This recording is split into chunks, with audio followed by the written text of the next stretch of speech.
Welcome to NTD Evening News. Our top story tonight. President Trump is exploring tariffs on copper to counter national security risks posed by China. Iris Tao is at the White House with the details of Trump's latest executive order and the president's latest comments on Elon Musk's productivity email. That's as Ukrainian officials say Washington and Kyiv have reached an agreement on a critical minerals deal, setting up a possible meeting between the leaders of the two countries. The first Doge Day held outside of the Capitol building today. Congress members announced new bills aimed at cutting more government waste. Jason Blair has the highlights from the event, which comes as 21 federal technology workers resigned in protest of Doge. House Republican leaders scramble with last-minute meetings to shore up the votes to pass their budget resolution. The plan clears a key procedural hurdle and could advance to a final floor vote later this evening. Luis Martinez brings us the latest from Capitol Hill. Residents in Israel filled the streets to honor a hostage who was reportedly killed in a captivity. Meanwhile, a former hostage speaks at the United Nations. Jason Perry reports.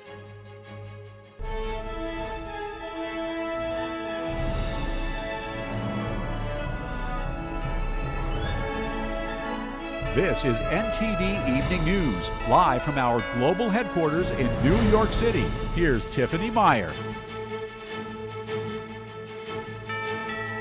Good evening. Thank you for joining us tonight. I'm Paul Graney, in for Tiffany Meyer. President Trump is exploring tariffs on copper to counter national security risks posed by China.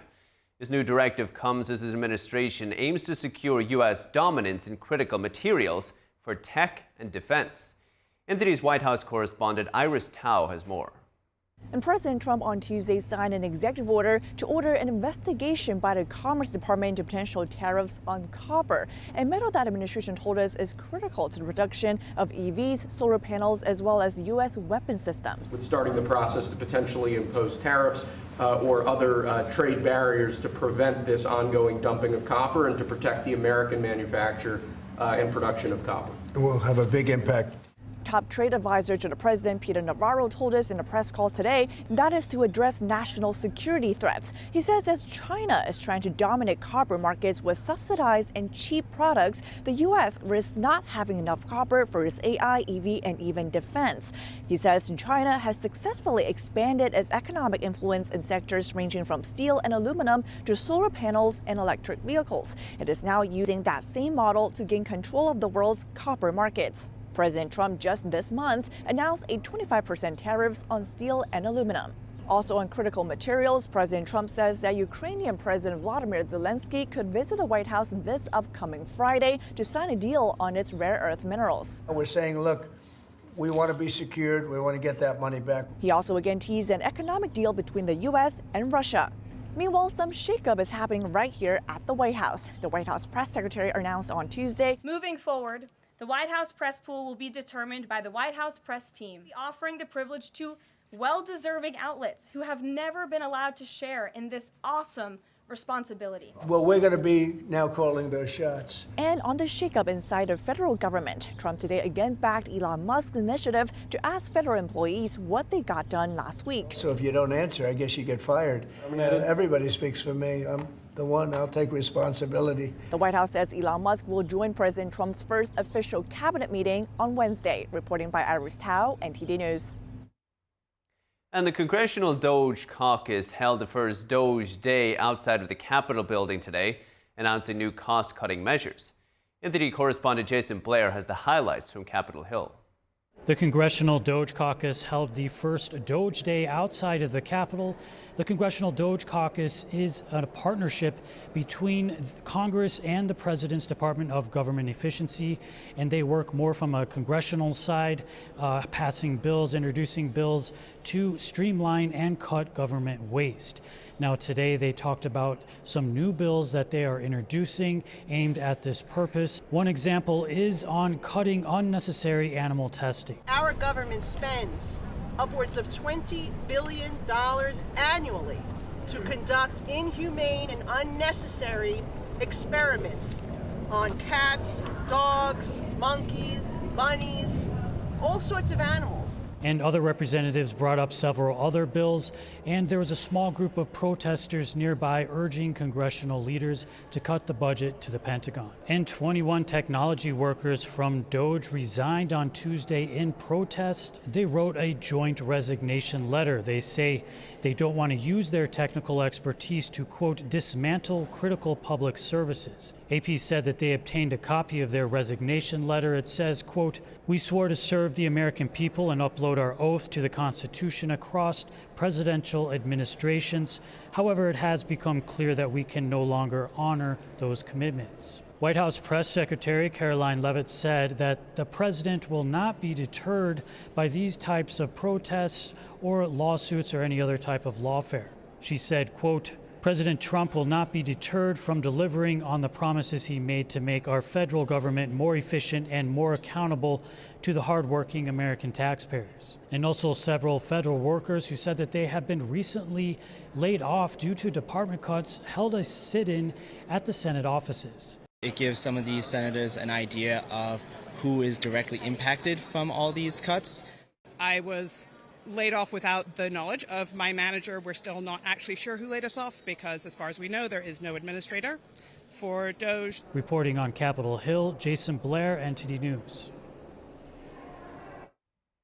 And President Trump has suggested that 20% of Doge savings could be given to American families. It will be in the form of what Elon Musk calls a Doge dividend. NTD's Kevin Hogan has more from the Data Hub on this and whether a $5,000 check for each tax-paying family is a realistic possibility.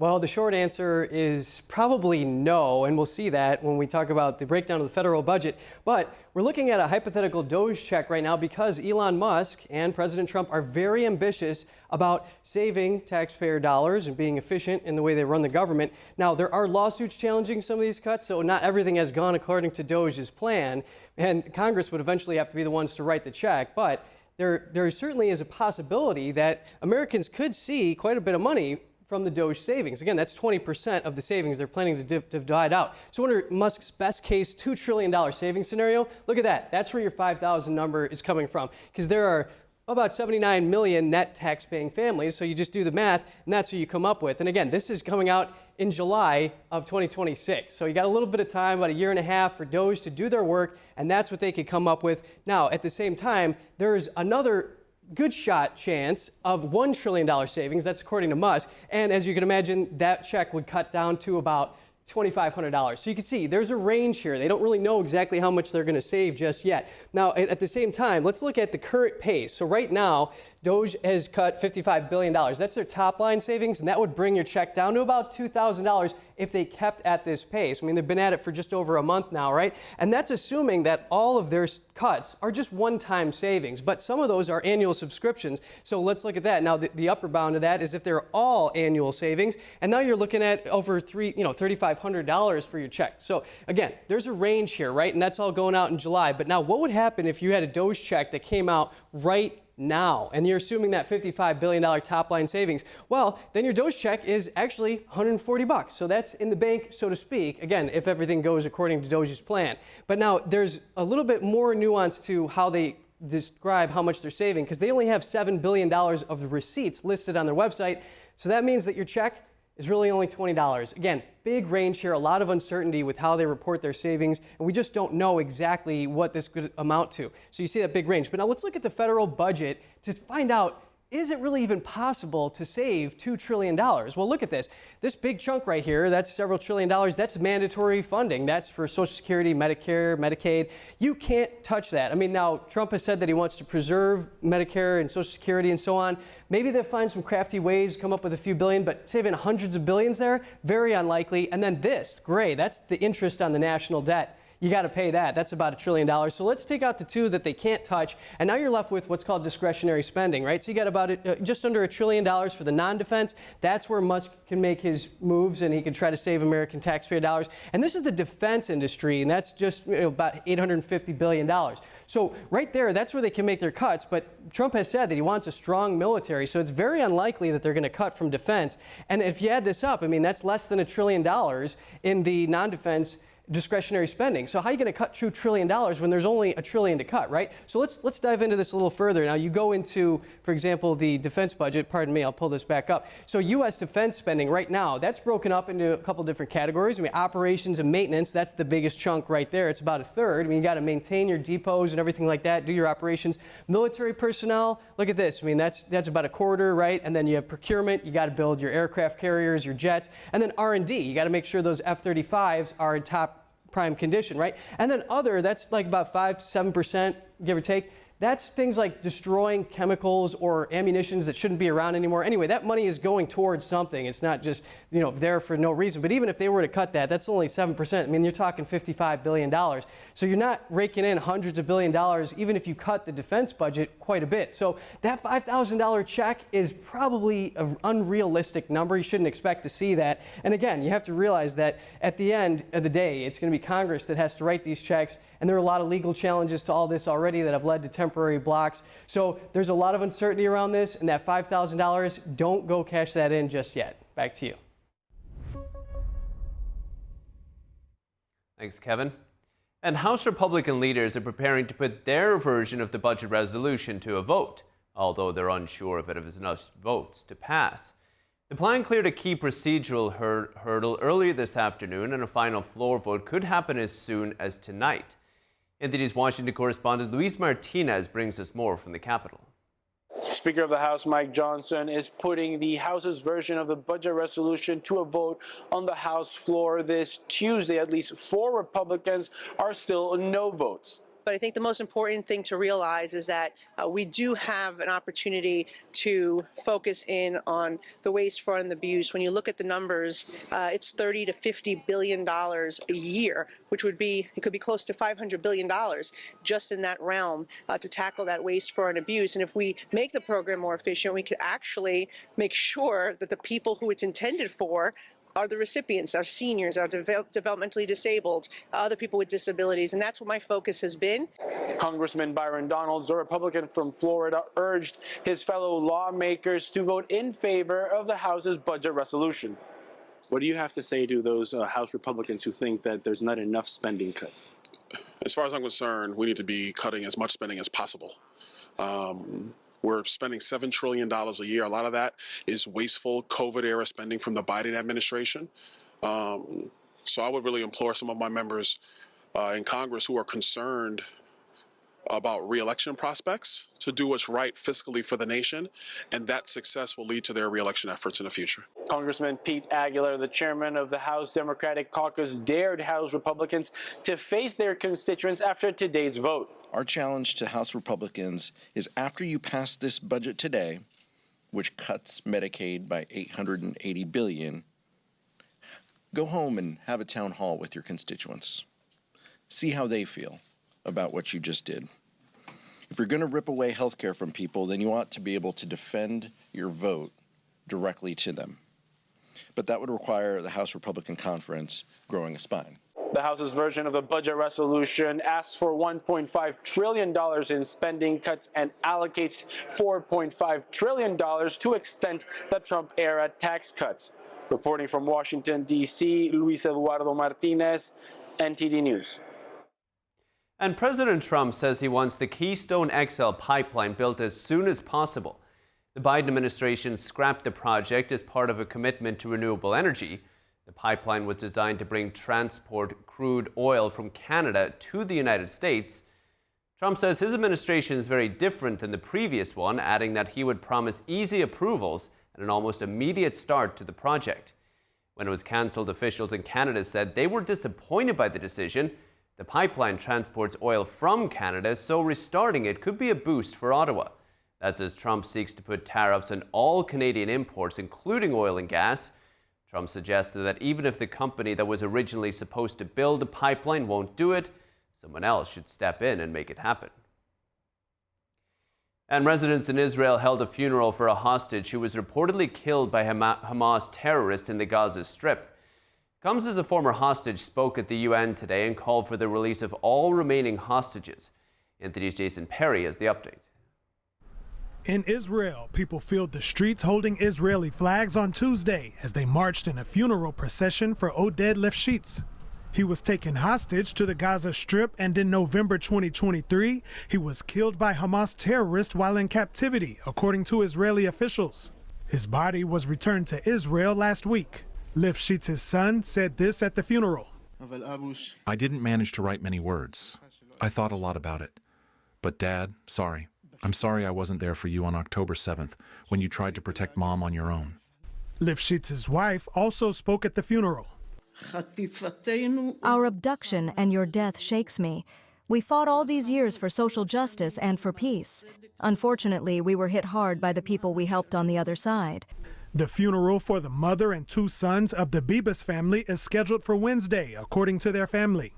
Meanwhile, former hostage Noah Argarmani spoke at the United Nations on Tuesday and said the ceasefire deal in the Gaza Strip must continue through all stages. My partner, Avian and many other hostages are only supposed to be released in the second stage of the deal.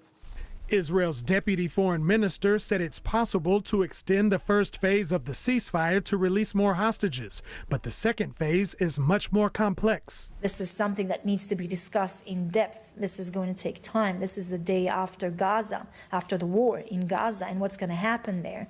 And so we are continuing that channel with the Americans. This comes as some residents in the Gaza Strip continue to chase trucks carrying humanitarian aid. And while Israeli forces are intensifying counterterrorism operations in the West Bank. On Tuesday, Israel reported finding weapons there and detaining 15 terrorists, and also finding explosives and then detonating them. At least 40,000 people have left their homes in parts of the West Bank since Israel began operations there. And Israel's defense minister said those operations in the West Bank could continue for a year. Jason Perry, NTD News. And still to come this evening, the UN Security Council adopts a U.S.-drafted resolution on the Ukraine war.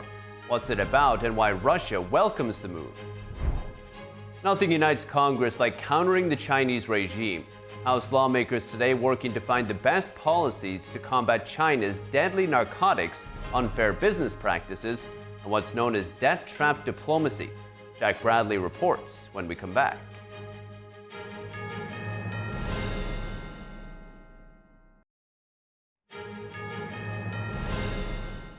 Welcome back. A rare earth mineral deal between the U.S. and Ukraine comes as the U.S. Security Council officially takes a neutral stance on the war. It's a move Russia welcomes. Here's the latest on the conflict. This resolution puts us on the path to peace. The UN Security Council late on Monday adopting a U.S.-drafted resolution on the war in Ukraine. The resolution takes a neutral position on the conflict. It is a first step, but a crucial one of which we should all be proud.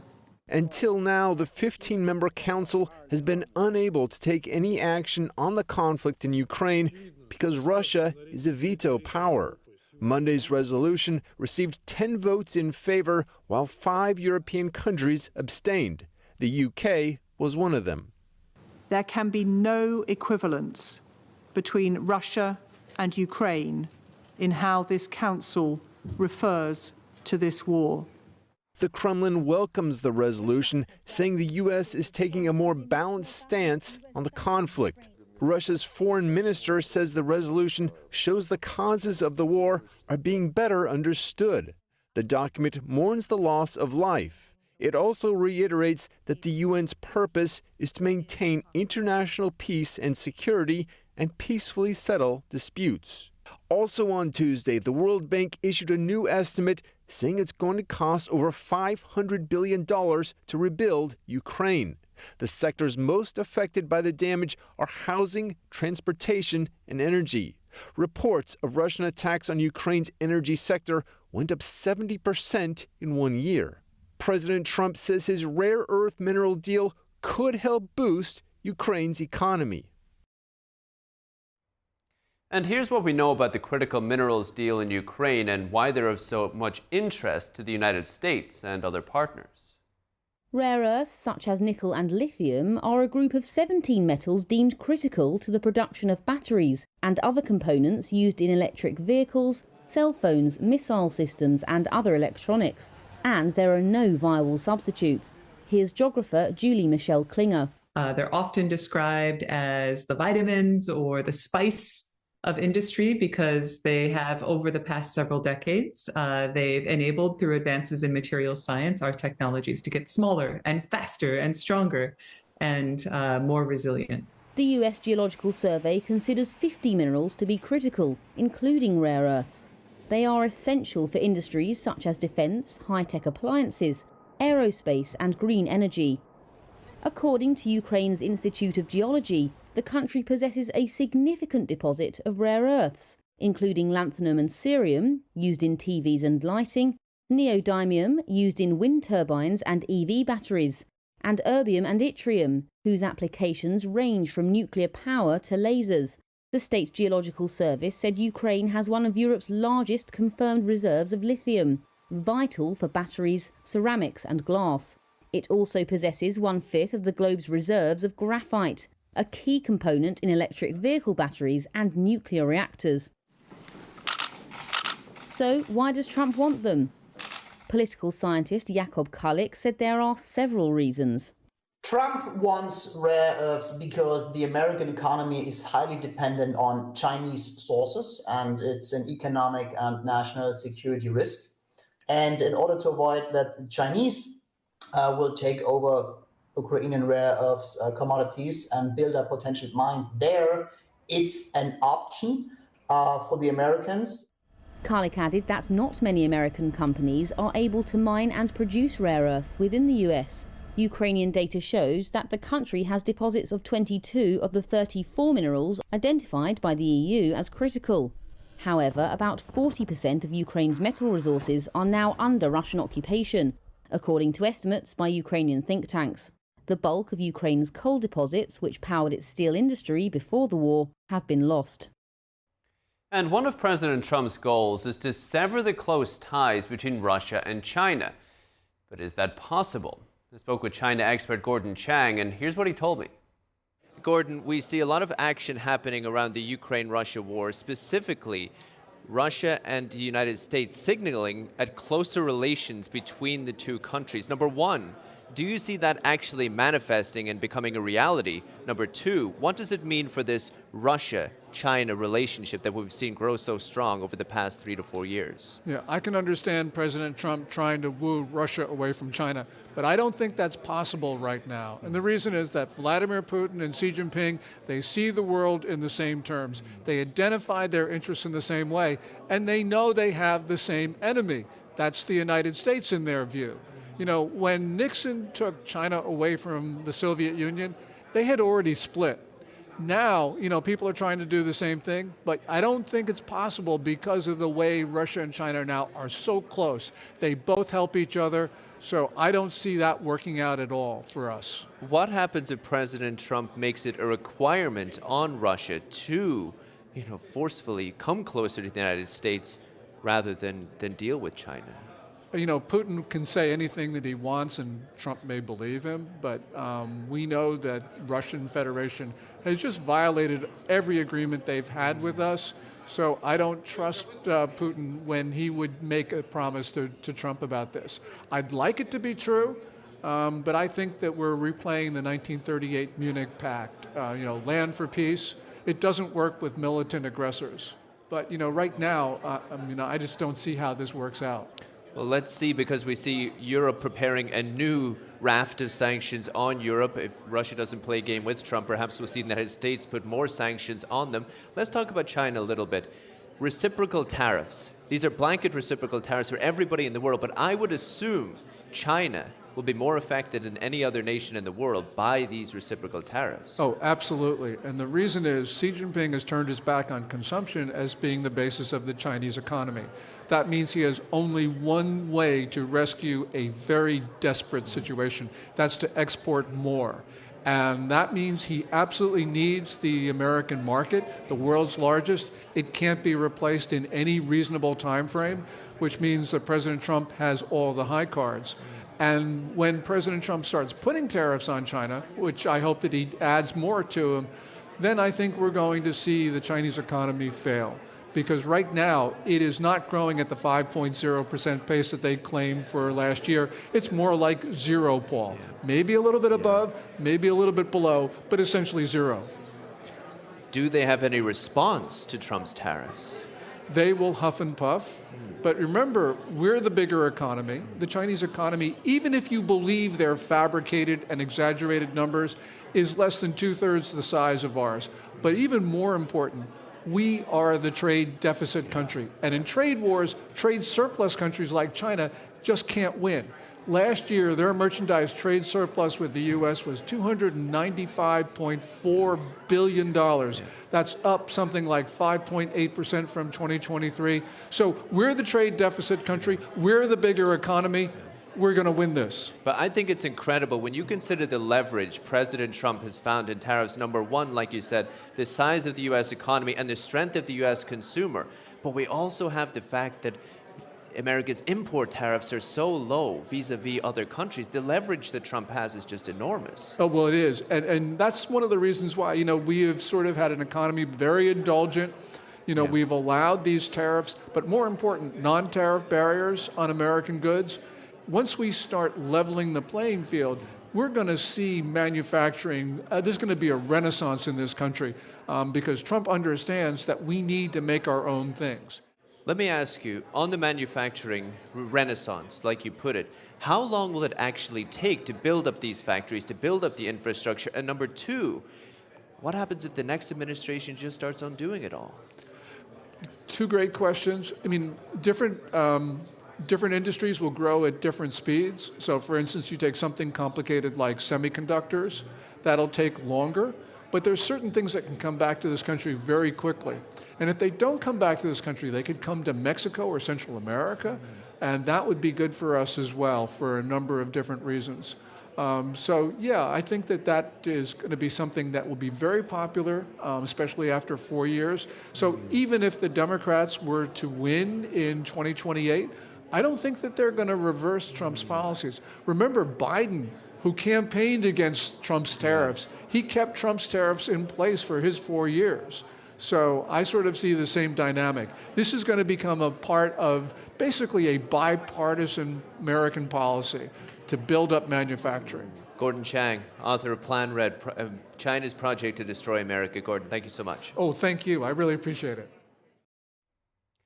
And more tension in the Taiwan Strait. Taiwan's Coast Guard say they've detained a China-linked cargo ship after an undersea cable was disconnected. A statement from Taiwan's Coast Guard says the ship did not respond to repeated communication attempts. Soon after the ship dropped anchor, a Taiwan telecom company detected the internet cable was cut. The ship is registered in the African nation of Togo, but with Chinese funding and a Chinese crew. Taiwan's Coast Guard says the ship had lingered in waters near the cable since Saturday. Of course, a similar incident occurred in January. Taiwanese authorities say this could be a gray zone tactic by Beijing that's a reference to provocative actions below what can be counted as acts of war. Taiwan's Coast Guard took the vessel and its crew to Taiwan and is now investigating the matter. And combating China's fentanyl, espionage, and unfair business practices. The House Financial Services Committee examined several policies to counter the Chinese Communist Party. And NTD's Washington correspondent Jack Bradley has the details. Lawmakers on both sides of the aisle are working to find ways to best counter the Chinese regime. A panel of experts joined the House Financial Services Committee on Tuesday to do just that. One of the most serious and deadly topics was fentanyl being sourced in China. Transnational criminal organizations, many of them based in China, make millions of dollars off the illegal production and trafficking of this deadly narcotic. The CCP knows this and is allowing it to continue. The CCP's business model that fuels the fentanyl crisis is also active in many other sectors of crime, including counterfeit goods, intellectual property theft, human trafficking, illicit tobacco, and trade fraud. Then there's China's Belt and Road Initiative. That's where China builds infrastructure projects in other countries like ports and uses them as military installations. On top of this, these projects are known to saddle these countries with billions in debt. Many of these countries are heavily indebted to China, increasingly indebted. The PRC operates out of Cuba, a number of sensitive sites. And the PRC's ownership of port infrastructure in the region, including around the Panama Canal, can pose security threats. Too many small countries are being told, well, you borrowed China's money, so you have to give us your port.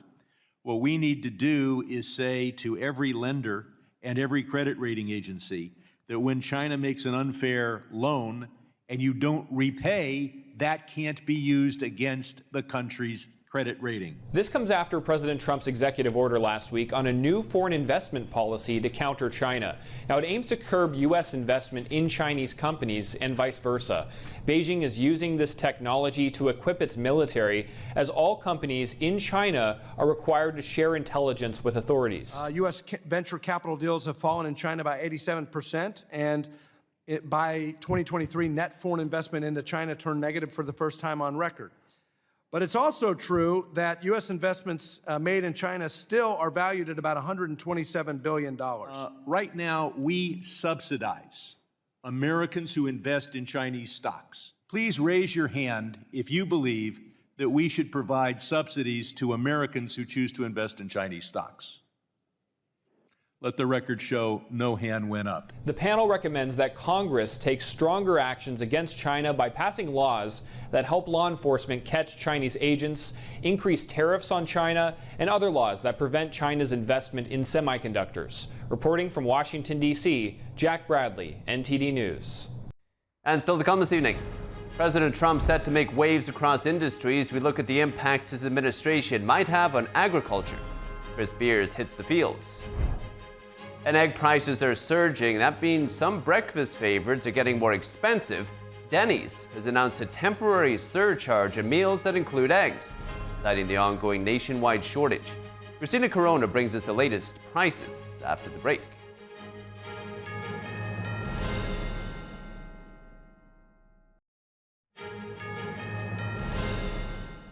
Welcome back. The Supreme Court has thrown out the murder conviction and death penalty for an Oklahoma man who was found guilty in the killing of a motel owner 27 years ago. His wife called the decision an answered prayer. Richard Glossop has steadfastly maintained his innocence in the 1997 murder of his former boss, Barry Van Trees. Glossop was convicted and sentenced to death for what prosecutors alleged was a murder for hire scheme. Today, the justices ruled that prosecutors' failure to turn over certain evidence to the defense violated Glossop's constitutional right to a fair trial. Glossop is entitled to a new trial, Justice Sonia Sotomayor wrote for the majority.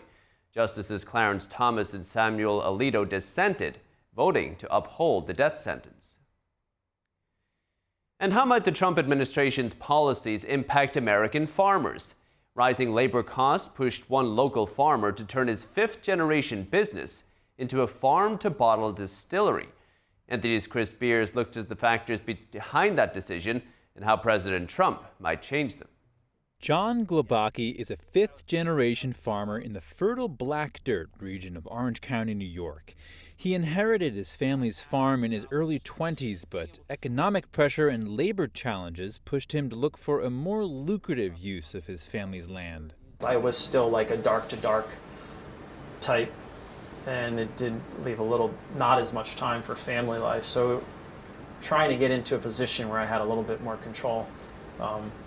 My kids at the time were still young, 5, 6, 7 years old, so trying to be a little bit more involved, changing the type of farming I was doing. John explained how farmers are married to their land. When the crop is ready, they work day and night to get it out of the ground, a rhythm that can strain life at home. On top of all this, Canadian onions are hitting U.S. markets at prices comparable to 30 years ago, according to New York Senator Kirsten Gillibrand. The trade imbalance prompted Gillibrand and New York Senator Chuck Schumer to ask the U.S. International Trade Commission to investigate in 2020.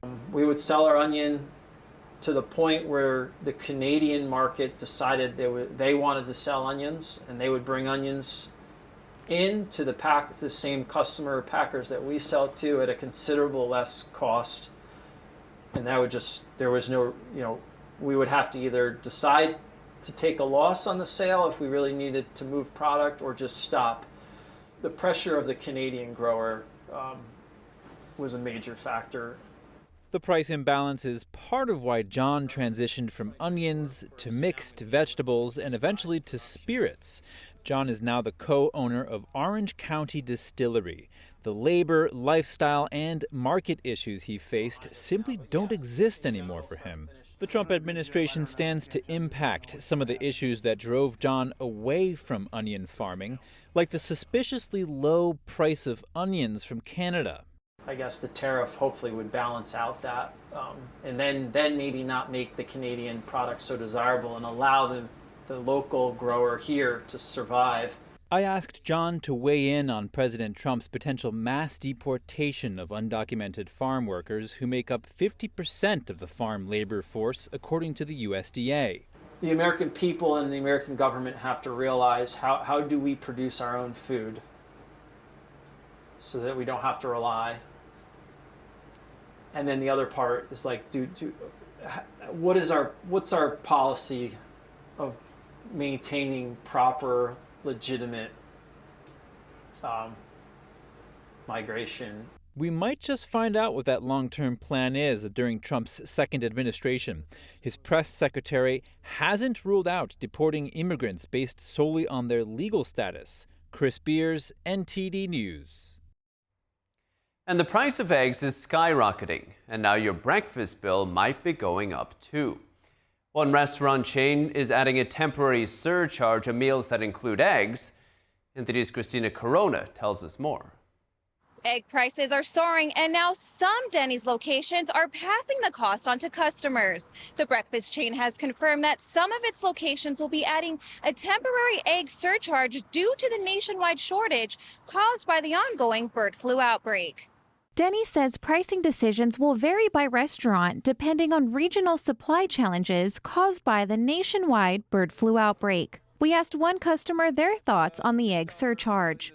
I got $6, the 2+2+2, and had scrambled eggs. I hear that in the news, but I didn't see it on the menu. It's still $6.99, so take advantage while you can. The virus has affected nearly 19 million birds in just the past month, causing egg prices to soar by more than 15% in January, the largest increase since 2015. Since the bird flu outbreaks in 2022, the U.S. egg supply has been significantly disrupted, leading to a surge in demand and a dramatic rise in prices. We're not looking at $1.39 dozens anymore. It's gone up to $2.99 and then $3.99, and then it went up to, I think the last time I paid was $5.49 for a dozen. It's been a couple weeks.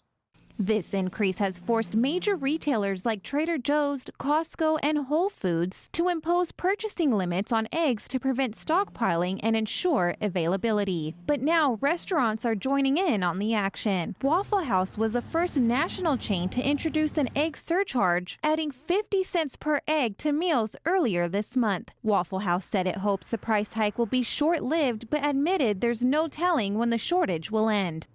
Denny says it's working closely with suppliers to reduce costs for customers while still maintaining its budget-friendly $2, $4, $6, $8 value menu. But due to eggflation, some breakfast lovers will have to pay a little extra to enjoy their eggs. Reporting from the city of El Monte, Christina Corona, NTD News. And how are everyday Americans impacted by the ongoing outbreak of the bird flu? NTD's Sam Wong was out in the National Mall in D.C. to hear from people. Are you aware of this bird flu that's been going around, and how has it affected your life? Yes, I'm aware of it. Fortunately for me, financial-wise, it hasn't messed with me that much. I am aware of it, but I haven't had any effects. I do find that I cut back on a lot of foods that would require eggs. Mostly what we hear is online. Our egg prices are quite a lot, to the point where we just haven't been buying them. So we're aware of it, but not concerned at all. Because it happens every couple of years. It's just one of those things that comes and goes. And we live on a farm and just not worried about it. I have heard of the bird flu going around, but it has not affected me in the least. For sure. But are you feeling the egg prices going up and all that? Sure, egg prices are going up, but ironically enough, we raise our own chickens. And right now we're seeing reports of bird flu spilling into cattle. So are you concerned about your cattle potentially being infected? No, I don't think it's as rampant as the media says it is. I don't eat a lot of beef, so no, it doesn't. Most meats I stay away from, so it hasn't really affected me in that way. That's actually the first I've heard of that. Now that is concerning. Yeah, we're gonna. Oh man, I'd hate to make a steak well done. Chicken's always cooked good. Beef, rare, medium, however the person likes it. We cook it well done. It's just best we cook it. So you cook it well done just in case, or have you always been doing it that way? That's just the way we cook our meats. What's happening with a lot of the farmers lately is that they have been culling their stocks to prevent the spread of bird flu. So, but some experts are saying that this may or may not even be working. So what are your thoughts on that? What's your take? From where I'm from, we're not having any problem with it at all. My thoughts would be wait till the facts come in. Don't jump to any conclusions. Culling them, I was under the impression that was the initial reason why our egg prices have been up. I hate to see it happen, but I mean, the needs of the many outweigh the needs of the few. Poultry farmers are in a very tough situation where they have all of their birds in close quarters, and that could be part of the problem. So what if we thought about changing the way that we farm birds in general to not be in close quarters? Would that make a difference? And still to come this evening. In the NBA, Denver's Nikola Jokic had another big game last night. Is he headed for another MVP award? Dave Martin joins us to discuss the candidates when we come back.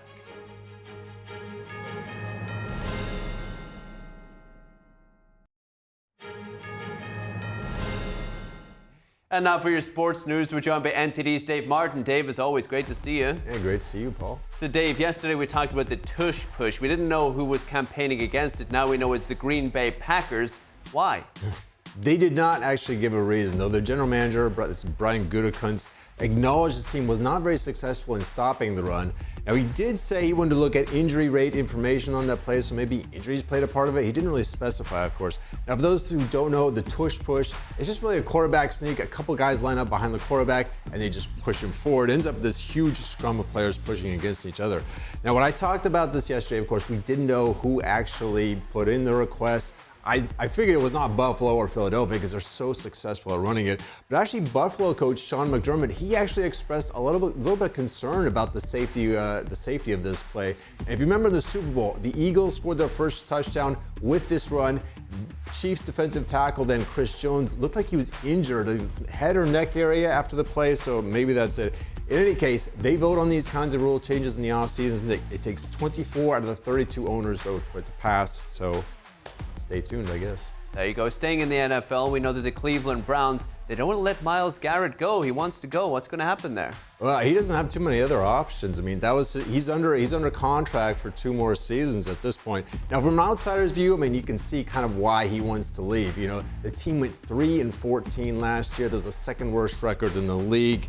Meanwhile, he said he wants to win a Super Bowl. He's at age 29. I mean, the clock is certainly ticking for him. You know, the NFL careers, they have a very short lifespan. You know, now the good news for the Browns is they have the second overall pick in the draft, and there's 2 very good-looking, quarterbacks you've got possibilities in. Shedeur Sanders and Cam Ward.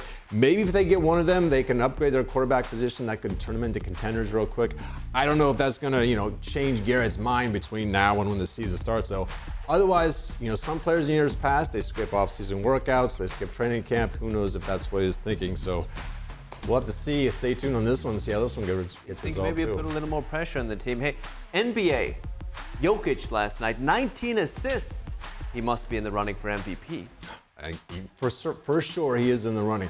I don't know where he's either first or second. It's either him because he's already won 3 of the last 4, so he's won this a lot recently. He's certainly in the running. Shai-Gilgeous Alexander, he finished second last year. I think he might actually have a slight edge though. He leads the league in scoring. He's not quite up there in rebounds or assists. Jokic, meanwhile, he's 3rd in scoring, 3rd in rebounding, 2nd in assists. That is actually just incredible. But I think the big thing though is Alexander and the Thunder, they have the 2nd best record in the league. They're only 1 game behind Cleveland. They're 8 games ahead of Denver and Nikola Jokic. Of course, team win-loss record matters in MVP awards. I think also, too, sometimes voters hold players who've won MVPs in the past a little bit of a higher stake, or to get it again. Michael Jordan only won 5 MVPs. He probably should have won 8 or not. So I think it kind of penalized if you won it before. So we'll have to see. This is a very close call at this point. We still got 2 more months for this to be sorted out, though.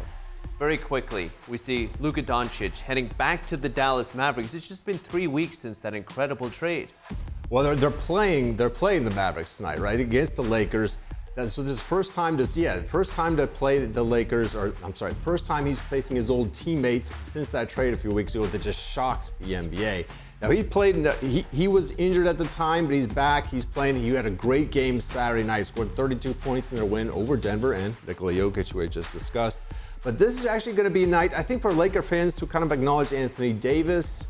Davis was the main guy that the Mavericks got, although he's injured now, unfortunately, which kind of makes this trade a lot worse than when Luka Doncic and the Lakers go to Dallas in a couple of months. I think that's when the real fireworks are going to happen. Dallas fans are not happy about this trade. It kind of looks worse that Anthony Davis, the guy they got, as I just mentioned, he's injured and he's not playing. So it's a little rough for them right now. So anyway, that game, though, 10 p.m. Eastern tonight. Dave Martin, as always, thank you so much. Thank you, Paul. And that's all for today's news. Thank you so much for joining. I'm Paul Greaney. Have a great night.